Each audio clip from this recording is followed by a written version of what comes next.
What's going on, guys? Today we are checking out the Qronge. This is a 48 volt e-bike, 15 amp hour battery, capable of going a range up to 70 miles, has a 1200 watt peak motor. It says speeds up to 28 miles an hour. And this e-bike ships with something that I've never seen on other e-bikes before. Let's check it out.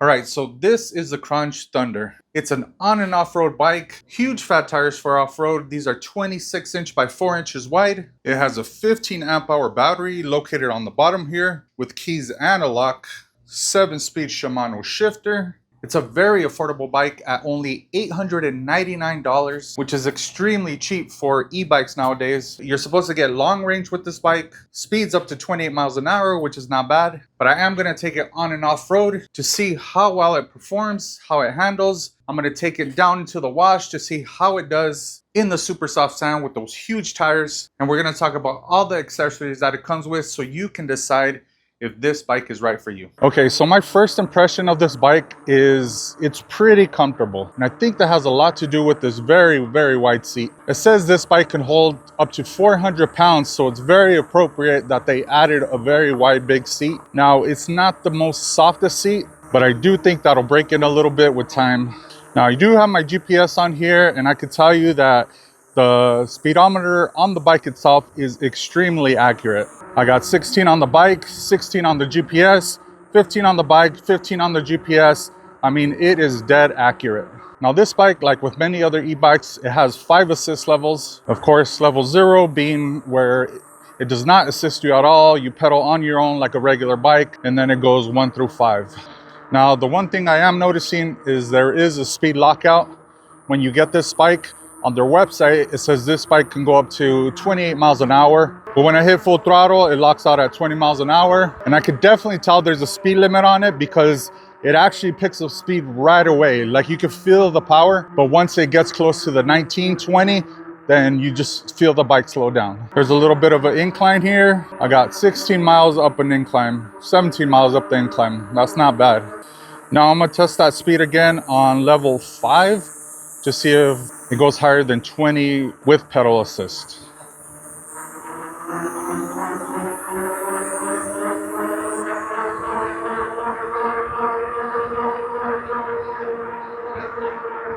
And no, it's the same thing. I could definitely feel it pick up speed like right away, but once it reaches the 20 mark, you can feel it slow down. So there is definitely a speed limit on this thing. So I will try to find out how to unlock this thing to see if we can get up to the 28 miles advertised. Now this bike does have a cadence sensor, and that's going to be matched up with the 1200 watt peak watt rear hub motor. So the way the cadence sensor works on these bikes is almost like hitting the throttle or having an on and off switch. You start pedaling, the sensor senses that you're pedaling, and then it goes at whatever level you have it at. I'm going to start pedaling, and we're going to see how long it takes for the motor to kick in. Okay. So here we go. I have it on pedal assist 5, and let's go. So that's half one. All right, about 1 rotation, and I felt the motor kick in. That's not bad. That's pretty good. Now I have it on level 2 right now. I feel a tiny bit of ghost pedaling. Now ghost pedaling is like where I'm pedaling, the bike is going, but I don't feel any kind of resistance on the pedals itself. On level 2, a tiny bit, but I can still feel a little bit of the resistance. We're gonna try some of the higher levels. All right, let's try level 3.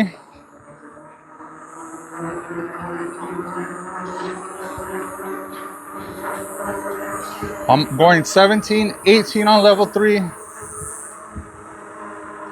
And I could definitely feel a lot more ghost pedaling. Here we got an incline.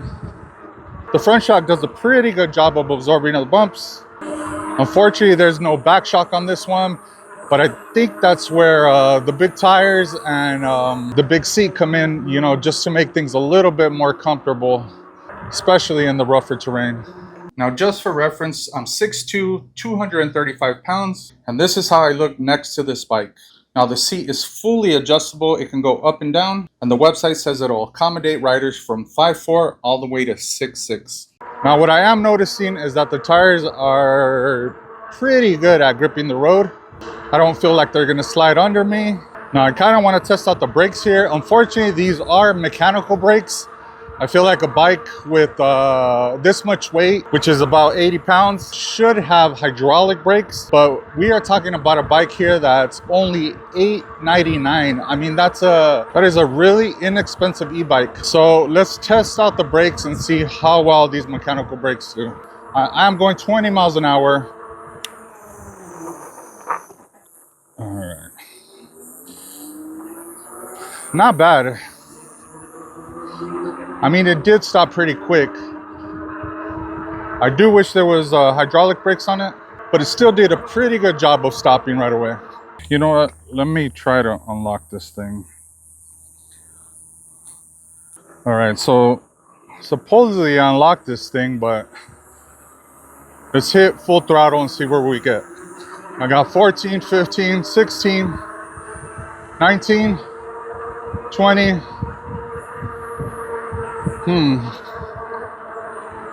I thought I had unlocked it because it let me change the mileage on there, but it still stopped at 20. All right, so I'm gonna have to contact the company and see how to unlock this thing, and I'll give you guys an update on that, because on their website it does say it goes 28 miles an hour.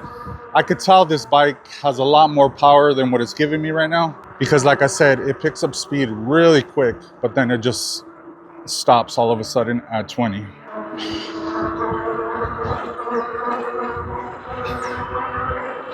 Oh, wait a minute. That's where the speed comes in. Okay, there we go. I'm at 26 miles an hour. There we go. Now we got some serious speed. 28 miles an hour. Nice, 29 miles an hour. All right, so we actually did unlock this bike.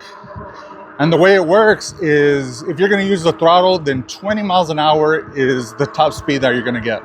But once you unlock it, then using the pedal assist, if you're at level 5, then you can get up to the 28 miles an hour that it's advertised, and that's gonna be on pedal assist. Now, I'm gonna take the pedal assist completely off to see how this bike feels like if the battery died and you got a pedal at home.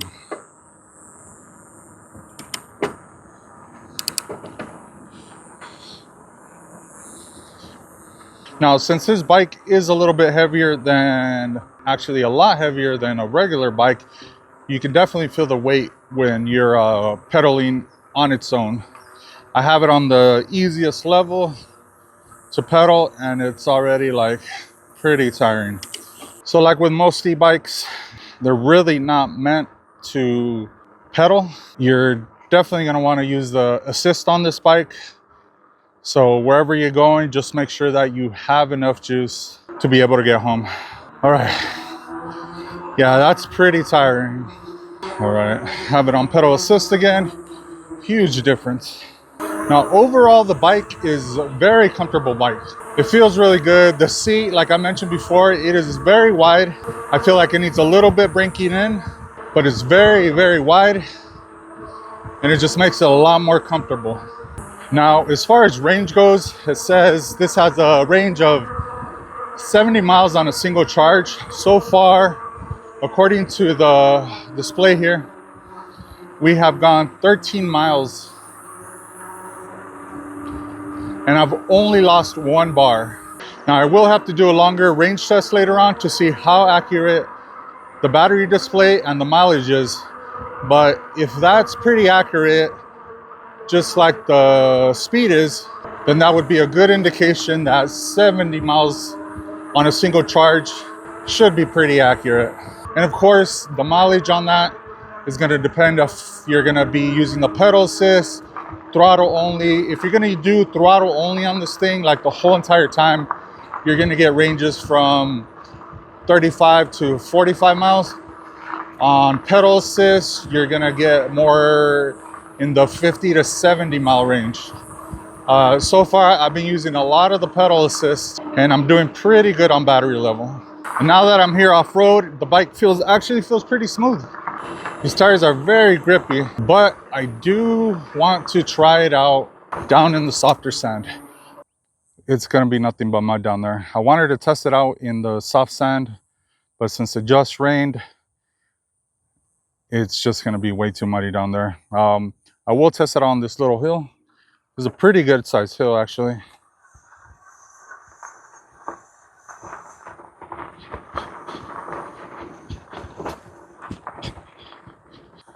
Well, actually, it doesn't look too bad.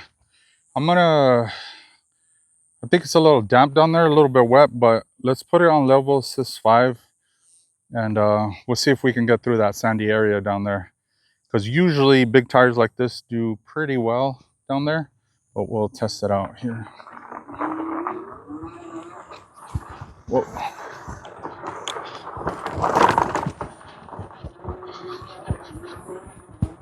All right.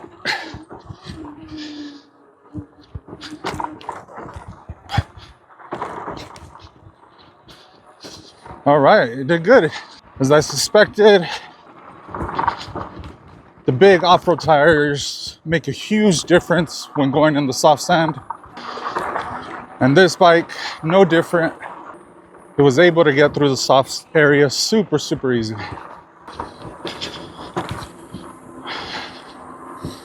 Started going up a little bit of a hill here. All right. Pretty good, no problem. I need to tighten up this mirror. All right, guys, so what are my thoughts on this bike? Well, overall, I think it's a very good commuter bike. If you're gonna use it in flat off-road areas like this, I think it does well. I don't think it's made for super rough terrain. Areas like this, like trails and stuff, this thing will be perfect for that. Now, where this bike really shines is gonna be on the road. It's definitely a lot smoother on the road. It is a fast bike once you unlock the speed limiter. It has good range. Now, if you're gonna wanna use this bike for off-road use, it really depends. If you're gonna be riding some trails or in dirt areas like right here, this bike is perfect for that. The big fat off-terrain tires, they do really well on the dirt and a little bit of bumpy areas. But if you have like big drops, very rough terrain,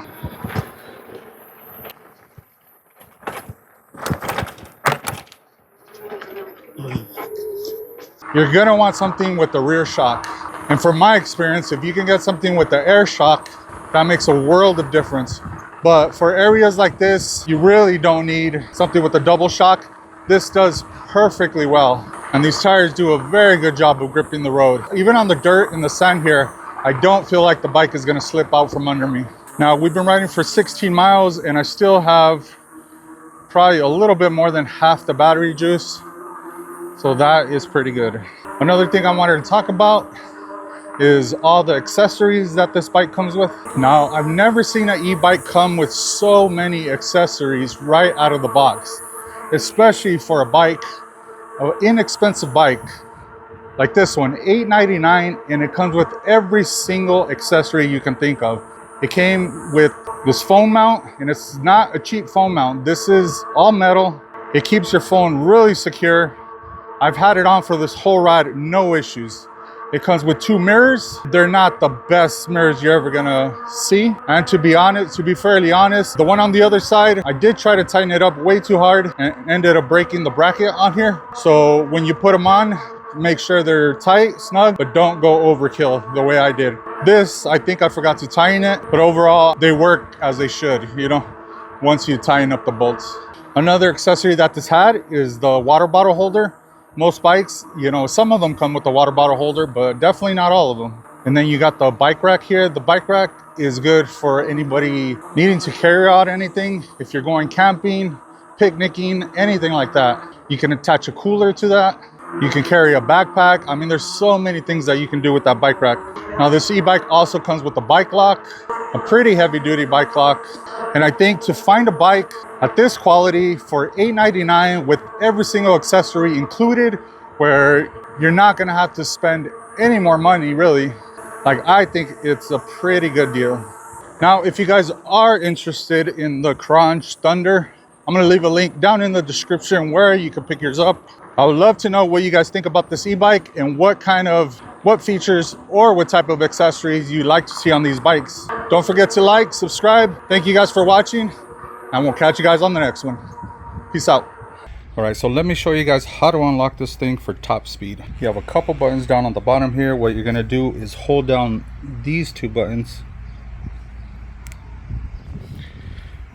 and then that's gonna bring you to this menu. From here, you're gonna hit the top button, go to where it says 03P, and then you're gonna hit the button on the right, and then that's gonna drop you down to the miles per hour. As you can see, it says 20 miles an hour. Just bump it up with the top button, the top left button, all the way to, I think it goes up to 32. It's only gonna go 28 miles an hour, but bump it up to 32, hit the button on the right, and then hit it again, hold it down, and that'll get you back to your regular menu. And that is it. It'll be unlocked on pedal assist, so you can get up to 28 miles an hour on pedal assist.